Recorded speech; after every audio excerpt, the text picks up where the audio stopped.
I didn't know a lot about this period. Did you? Some, I mean, I'm a gay man above 50, so like I know a few things. Ethan Hawke can do it all these days. He can be a serial killer from your nightmares, and he can be a songwriter of your dreams. In Blue Moon, it's called Range, and he's got it. Alonso, tell us about this latest Richard Linklater, Ethan Hawke extravaganza. We write together for a quarter of a century, and the first show he writes with someone else is going to be the biggest hit he ever had. Am I bitter, Larry? Yes. Yeah, the first of 2 Linklater movies that we're getting in the coming week, so it's an exciting time to be alive. This is the story of legendary lyricist and songwriter Lorenz Hart. Before there was a Rodgers and Hammerstein, there was a Rodgers and Hart, and they created a lot of hit musicals and a lot of songs that have become the cornerstone of the Great American Songbook. But as we meet the man in this film, it is opening night of Oklahoma, which is the first of the Rodgers and Hammerstein collaborations, and of course a massively successful one that would forever change American musical theater as we know it.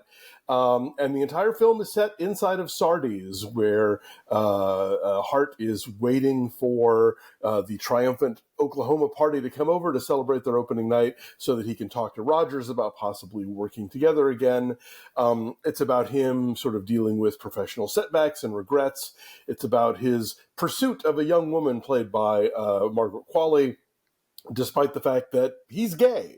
And, it all sort of smacks of a desperation of like, no, really, she's the one who's going to save me, and when the bartender played by Bobby Cannavale wants to know if he's screwed her yet, he's like, no, it's above that sort of passion, this is a deep romance, which is what gay guys say when they want to talk themselves into being in love with a woman, and they aren't interested in sleeping with them.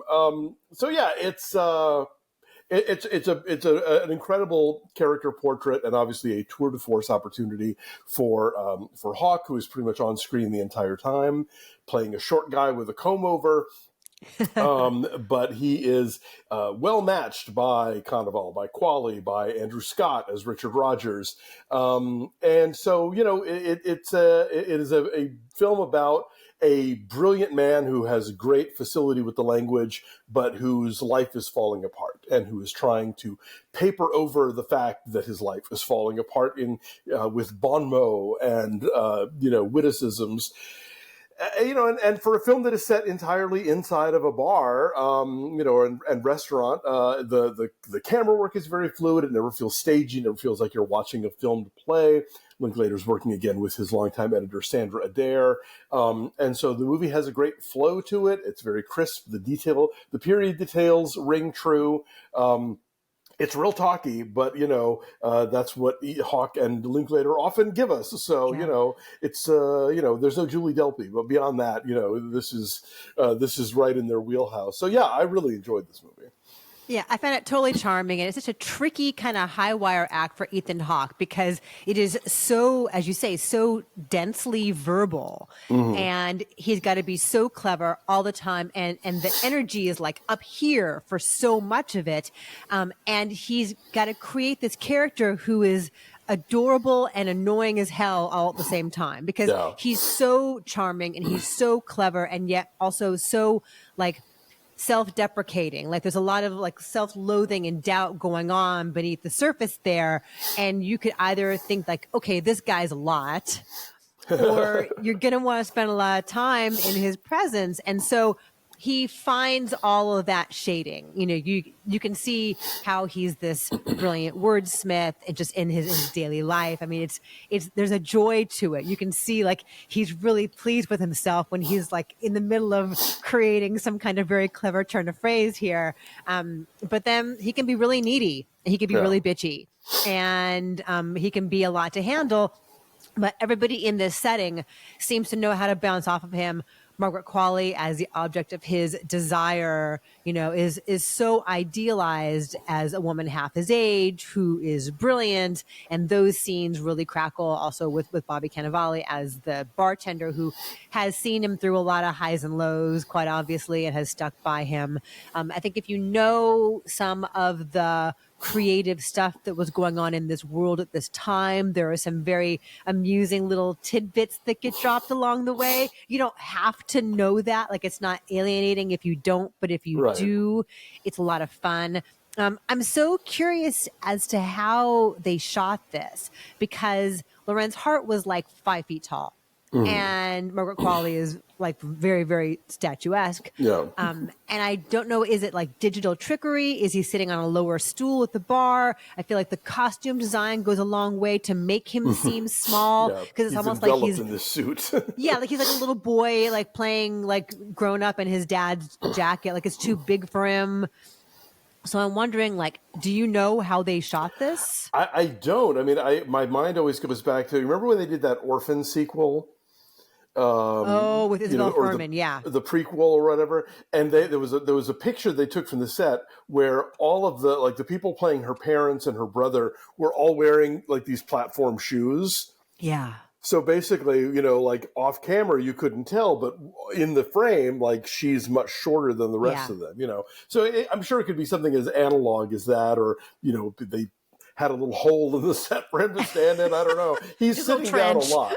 But there are moments where, he's like standing next to Andrew Scott, who's like a full head taller than him. So, obviously some sort of trickery was involved. It's totally convincing. And you believe it. And the prosthetics on him and the terrible hair, because he's a handsome guy. He's got these cheekbones and these beautiful sparkling eyes, and they really transform him. There's a fantastic scene, speaking of Andrew Scott, between him and Richard Rodgers on the stairs at Sardi's, because this party's about to happen.